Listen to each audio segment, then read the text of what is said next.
오늘은 잃어버린 존엄을 되찾은 사연자입니다. 지금부터 신청자 사연 읽어드리겠습니다. 여러분, 저는 오늘 그날의 녹취록을 다시 들어봤습니다. 아니, 아주머니? 누가 시키지도 않은 일 했다고 칭찬해달래요?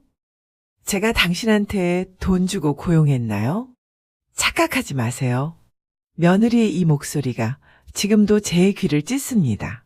이게 바로 70평생 아들 하나 바라보고 산 저에게 며느리가 아이를 맡긴 대가로 7개월 동안 저를 노비 대하듯 괴롭힌 증거입니다. 오늘 이 기막힌 사연 끝까지 들어주시고 여러분의 현명한 조언을 들려주십시오. 저는 72세입니다. 평생 아들 뒷바라지에 모든 걸 바쳤죠. 그런데 1년 전 아들과 며느리가 맞벌이 때문에 3살짜리 손주를 봐달라고 부탁했습니다. 사실 속으로는 기뻤습니다. 며느리에게 짐이 될까 조심스럽게 내가 도와줄 수 있으면 좋지 하고 흔쾌히 허락했죠. 이때까지만 해도 며느리는 저에게 세상에 둘도 없는 천사였습니다. 며느리는 매일 아침 저에게 어머니 죄송해요. 너무 감사해요. 하고 깍듯이 인사를 했습니다. 저는 이 아이가 우리 집의 복덩이라고 생각했죠. 그런데 딱 아이를 맡긴 바로 그 다음날 아침이었습니다. 저는 이때 제가 꿈을 꾸고 있는 줄 알았습니다. 며느리가 출근 준비를 하다가 갑자기 저를 쳐다보며 이렇게 말했습니다. 어머니, 제가 바빠서요. 오늘부터 아침에 저희 빨래는 어머님이 좀 돌려주세요. 삶는 건 기본이고요. 그리고 저녁에는 제가 좋아하는 김치찌개는 매일 해주셨으면 좋겠어요. 저는 망치로 머리를 맞은 것 같았습니다.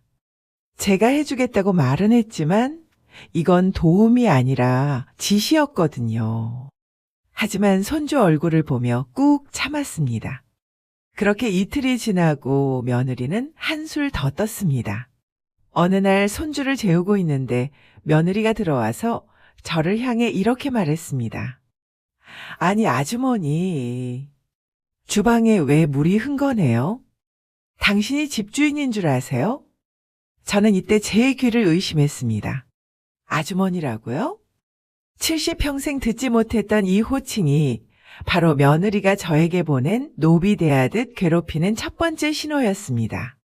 그날 밤 저는 화가 나서 잠을 이룰 수 없었습니다. 아들이 퇴근하기만을 기다렸죠. 저는 조심스럽게 아들에게 말했습니다. 얘야, 내 며느리가 나를 오늘 아주머니라고 부르더라. 나는 네 엄마다. 네가 가서 이야기 좀 해다오. 그런데 아들의 반응은 저를 2번 죽였습니다. 아들은 피곤하다며 하품을 하더니 엄마, 요즘 젊은 애들이 다 그래요. 별 뜻 없어요. 그냥 좀 참고 넘어가세요. 저도 회사에서 상사 비위 맞추기 힘들어요. 하고 제 말을 대수롭지 않게 넘겼습니다. 저는 이때 직감했습니다. 내가 이 집에서 철저히 혼자구나. 내 아들조차 나를 외면하는구나. 그 후로 며느리의 괴롭힘은 수위를 높였습니다. 집안의 모든 청소, 심지어 며느리가 마시다 남긴 컵 세척까지 제 몫이 되었습니다. 제가 손주를 돌보는 것을 넘어 가정부의 영역까지 침범당한 거죠. 이 모든 괴롭힘에도 저는 증거를 모을 생각조차 못했습니다. 그저 하루하루 버틸 뿐이었죠. 하지만 딱 하나의 사건이 저를 변하게 만들었습니다.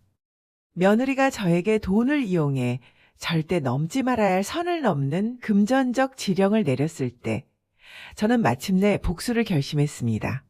이 사건이 일어나기 전까지 저는 그저 손주 얼굴을 보며 버티는 7개월을 살았습니다. 빨래와 청소는 기본이었죠.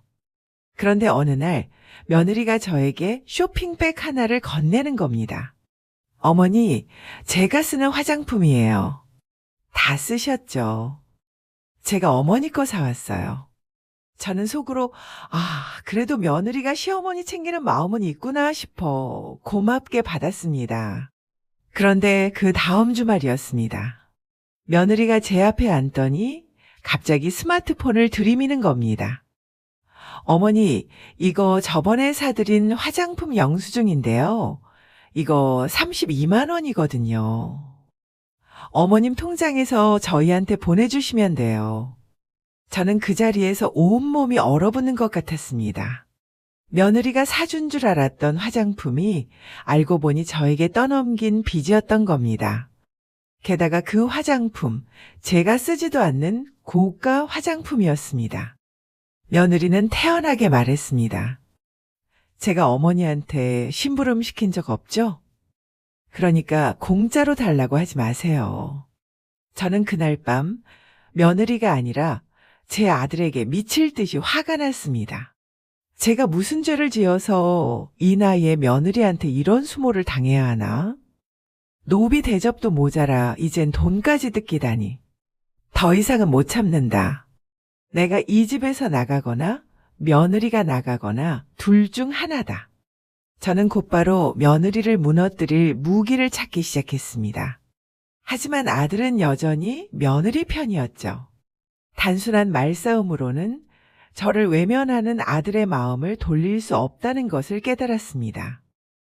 그래서 저는 아무도 모르게 이것을 기록하기 시작했습니다.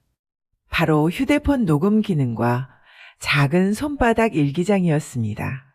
저는 그날부터 며느리가 저에게 조금이라도 모욕적인 말을 할 때마다 휴대폰 녹음 버튼을 눌렀습니다. 노비라는 단어, 아주머니라는 호칭, 돈 주고 고용했나요? 라는 비수가 그대로 녹음 파일에 담기기 시작했습니다. 게다가 며느리가 시킨 빨래 더미 사진, 설거지 산더미 사진도 몰래 찍어 날짜별로 보관했습니다. 이 작은 증거들이 저의 마지막 방패막이 될 줄은 그때는 몰랐습니다.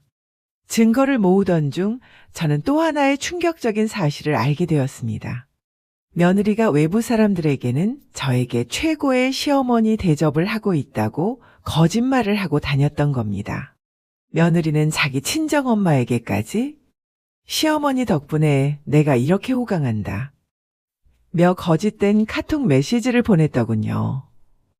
이중적인 며느리의 모습에 저는 역겨움까지 느꼈습니다. 저는 이제 이 모든 증거를 아들에게 보여줄 순간만을 기다렸습니다. 하지만 그냥 보여주면 안 될 것 같았습니다. 며느리가 반박할 틈조차 주지 않는 결정적인 한 방이 필요했죠. 저는 이제 7개월 동안 모은 녹취 파일과 사진, 그리고 며느리의 모욕적인 대사가 기록된 제 작은 손바닥 일기장을 가지고 아들에게 복수할 순간만을 기다렸습니다. 하지만 걱정이 앞섰습니다. 혹시 아들이 내 말을 또 무시하면 어떡하지? 며느리가 이 증거들을 보고도 잡아떼면 어쩌나? 저는 이 치밀한 며느리를 확실히 무너뜨릴 결정적인 한 방이 필요했습니다. 그래서 저는 증거를 보여주기 전 가장 믿을 수 있는 이 사람을 찾아가 조언을 구했습니다. 그분은 바로 제 오랜 친구의 사위이자 변호사로 일하는 분이었습니다. 혹시라도 일이 커져서 법적으로 가게 될 경우를 대비하고 싶었던 거죠. 그 변호사님은 제 이야기를 듣자마자 혀를 찼습니다. 변호사님은 저에게 이렇게 조언했습니다. 어머님, 며느님이 어머님께 하신 행위는 정신적 학대와 명백한 모욕죄에 해당할 수 있습니다. 특히 돈 주고 고용했냐는 녹취는 결정적 증거가 됩니다. 하지만 아드님께 바로 증거를 보여주시면 안 됩니다. 저는 놀라서 물었죠. 아니, 변호사님. 제가 이 증거들을 보여줘야 며느리가 쫓겨나지 않겠습니까? 변호사님은 고개를 저으며 말했습니다. 어머님, 아드님은 이미 어머니를 예민한 사람으로 규정했습니다. 증거를 꺼내면 며느리는 오해다. 어머니가 과장했다며 눈물 작전으로 아드님에게 동정표를 얻을 겁니다. 그리고 변호사님은 가장 중요한 반격 전략을 알려주셨습니다. 어머님은 며느리 앞에서 절대 먼저 증거를 꺼내지 마세요. 그리고 며느리에게 가장 큰 상처를 주는 그 말을 던지세요. 며느리가 발끈해서 행동했을 때 아드님에게 모든 증거를 보여주셔야 합니다. 그날 집으로 돌아온 저는 마치 전장에 나가는 장군처럼 마음을 다잡았습니다. 손주를 재우고 거실에 혼자 앉아 있는데 마침 며느리가 맥주를 마시며 TV를 보더군요. 저는 변호사님의 조언대로 며느리에게 조용히 다가가 준비했던 비장의 한마디를 던졌습니다. 저는 며느리의 눈을 똑바로 쳐다보며 말했습니다. 아가, 이제 그만 나가거라. 네가 우리 집의 아들까지 욕보이고 있지 않니? 내가 너에게 손주를 맡긴 대가는 돈이 아니라 양심이었다. 며느리가 제 말에 충격을 받고 갑자기 바닥에 주저앉아 제 인생 망치지 마세요. 라는 섬뜩한 말까지 내뱉었습니다. 며느리는 그날 밤 제 일침에 놀랐는지 아무 말도 하지 못하고 방으로 들어갔습니다. 다음 날 아침 며느리는 저를 피했습니다. 하지만 저는 알고 있었습니다. 며느리가 저를 피하는 것이 아니라 무언가 더 큰 음모를 꾸밀 준비를 하고 있다는 것을요. 저는 곧바로 녹취 파일을 재생했습니다. 파일이 재생되자마자 아들의 서재에는 며느리의 싸늘하고 모욕적인 목소리가 울려 퍼졌습니다. 아니, 아주머니? 누가 시키지도 않은 일 했다고 칭찬해달래요? 제가 당신한테 돈 주고 고용했나요? 착각하지 마세요. 이 목소리를 듣는 순간 아들의 얼굴이 순식간에 망연자실로 변했습니다. 아들은 처음에 어리둥절하다가 곧바로 분노와 충격, 그리고 죄책감이 뒤섞인 표정으로 변했습니다. 아들은 소리 없는 아우성을 지르듯 입을 뻐끔거리며 녹취록이 끝날 때까지 눈을 떼지 못했습니다. 녹취가 끝나자 아들은 덜덜 떨리는 손으로 저를 쳐다봤습니다. 엄마, 이게 다 사실이야? 아들은 그 자리에서 머리를 감싸쥐고 오열했습니다. 아들은 곧바로 며느리에게 전화를 걸어 당장 들어와. 이 상황 해명해. 라고 소리쳤습니다. 이 말을 들은 며느리는 넋을 잃었습니다. 아들의 당장 들어와. 이 상황 해명해. 라는 고함에 며느리는 다음날 새벽 친정에서 불이 나게 집으로 돌아왔습니다. 현관문이 열리고 며느리가 들어섰을 때 저는 7개월 만에 처음으로 승자의 위치에 서 있다는 것을 느꼈습니다. 며느리는 방으로 들어와 짐을 풀지도 못하고 거실로 나왔습니다. 그리고 저와 아들 앞에서 오해다, 과장이다, 눈물 작전을 썼습니다. 하지만 아들은 망설이지 않았습니다. 아들이 며느리에게 보여준 두 번째, 며느리도 몰랐던 증거는 며느리를 완전히 무너뜨렸습니다. 며느리는 상황을 파악하더니 변호사님이 경고했던 대로 눈물 작전을 시작했습니다. 며느리는 아들 앞에서 무릎을 꿇고 울먹이기 시작했습니다. 여보, 미안해요. 제가 너무 힘들어서 스트레스 때문에 순간적으로 말이 심했어요. 하지만 시어머니가 말씀하신 것처럼 노비 대접은 아니잖아요. 제가 잠깐 힘든 걸 엄마에게 말했을 뿐이에요. 아들은 며느리의 눈물을 보며 잠시 흔들리는 듯 했지만 곧바로 냉정함을 되찾았습니다. 아들은 휴대폰을 들어 며느리에게 보여줬습니다. 이게 노비 대접이 아니라고? 그럼 이것도 실수야? 아들이 보여준 것은 바로 며느리가 회사 동료들에게 보낸 메신저 대화 캡처 사진이었습니다. 대화 내용에는 며느리가 사연자에게 아주머니 고용한 가사도우미라고 지칭하며 밥해주고 빨래하는 로봇이라 표현한 문구가 선명했습니다. 이 충격적인 증거는 며느리가 실수나 오해가 아니라 의도적으로 저를 무시하고 조롱해왔음을 증명했습니다. 며느리는 그 사진을 보자마자 입을 틀어막고 주저앉았습니다. 눈물 작전은 바로 실패했습니다. 며느리가 마지막으로 발악하며 저에게 7개월 동안 일 시킨 건 맞잖아요. 보상해줘야죠. 하고 소리쳤지만 아들은 이미 결정을 내린 뒤였습니다. 아들은 망설이지 않았습니다. 7개월 동안 방관했던 죄책감과 엄마를 향한 미안함, 그리고 며느리의 이중적인 모습에 대한 배신감이 아들의 마음을 단단하게 만들었을 겁니다. 아들은 며느리에게 단호하게 선언했습니다. 더 이상 변명은 필요 없어. 우리 엄마를 이 지경으로 만들었으면 나갈 자격밖에 없어. 이혼할 건지 지금 당장 이 집에서 나갈 건지 선택해. 며느리는 울면서 집을 쫓겨나가는 것을 선택했습니다. 그렇게 며느리가 짐을 싸서 울면서 집에서 나간 그날 밤, 저는 7개월 동안 막혀있던 체증이 뚫리는 기분이었습니다. 하지만 사건은 여기서 끝나지 않았습니다. 며느리가 쫓겨난 그날 밤, 저는 벽장 속에서 며느리가 숨겨놓은 의외의 물건을 발견하고 또 한 번 충격에 빠졌습니다. 며느리가 짐을 싸서 집을 나간 후 아들은 깊은 잠에 들었습니다. 저는 7개월 만에 찾아온 평화에 안도했지만 며느리가 놓고 간 물건들을 정리해야 했습니다. 며느리 방의 큰 벽장을 정리하는데 깊숙한 곳에 꽁꽁 숨겨진 작은 상자가 하나 있었습니다. 저는 혹시나 손주 물건이 아닐까 싶어 열어봤습니다. 그런데 그 상자 안에는 저를 또다시 망연자실하게 만드는 이것이 들어있었습니다. 그것은 바로 저희 집의 지출 내역을 기록한 정교한 장부였습니다.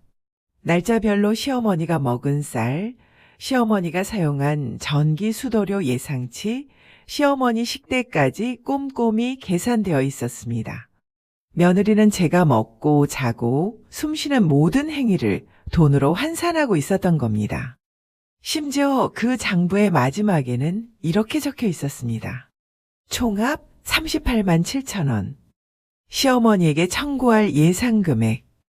저는 소름이 돋았습니다. 며느리는 저를 쫓아낸 후에도 이 장부를 이용해 아들에게 마지막 돈싸움을 걸 계획이었던 겁니다. 바로 그때였습니다. 밤 11시가 다 된 시각, 제 휴대폰이 울렸습니다. 발신자는 다름 아닌 며느리의 친정엄마였습니다. 저는 전화를 받을까 말까 고민했지만 이 기회에 모든 것을 정리해야겠다는 생각으로 수화기를 들었습니다. 친정엄마는 다짜고짜 저에게 소리를 질렀습니다. 아니, 지금 우리 애한테 이혼하라고 협박했어요? 7개월 동안 손주 봐줬으면 당신이 보답해야지. 어디서 며느리를 쫓아내요? 당장 내일 우리 딸 데려가서 사과하세요. 저는 침착하게 하지만 단호하게 대응했습니다. 따님께서 저희 집 벽장 속에 숨겨둔 지출 내역 장부를 지금 막 확인했습니다.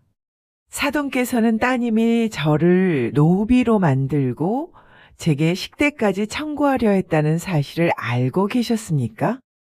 친정엄마는 그 순간 할 말을 잃었습니다. 전화기 너머로 한참 동안 모녀가 서로에게 따지듯 싸우는 소리만 들렸습니다. 저는 더 이상 미련이 없었습니다. 저는 마지막 말을 던졌습니다. 따님은 쫓아낸 게 아니라 스스로 집을 나간 겁니다. 더 이상 연락하지 마세요.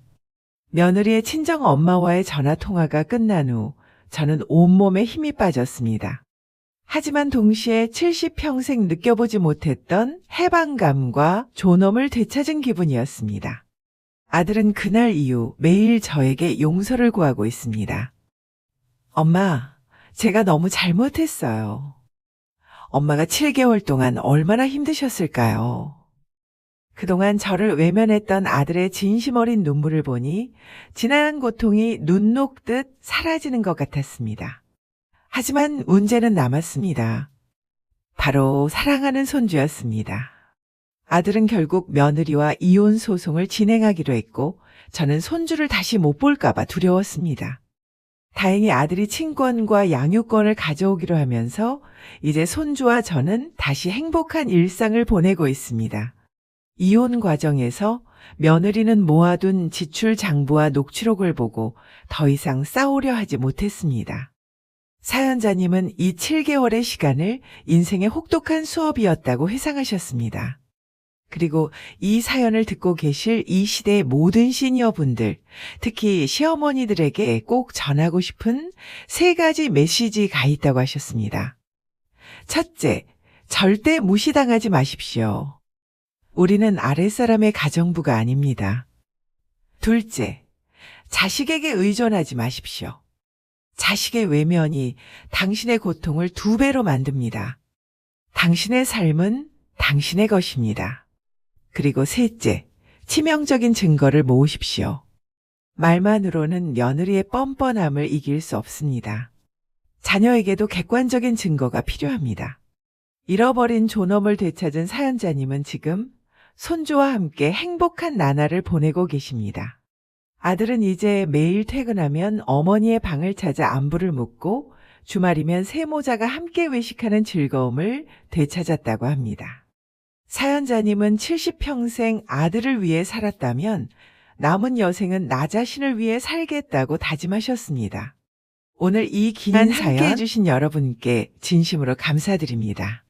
사연자님은 여러분이라면 이 상황에서 쫓겨난 며느리가 다시 연락 온다면 어떻게 대처할지에 대한 현명한 조언을 듣고 싶다고 하셨습니다.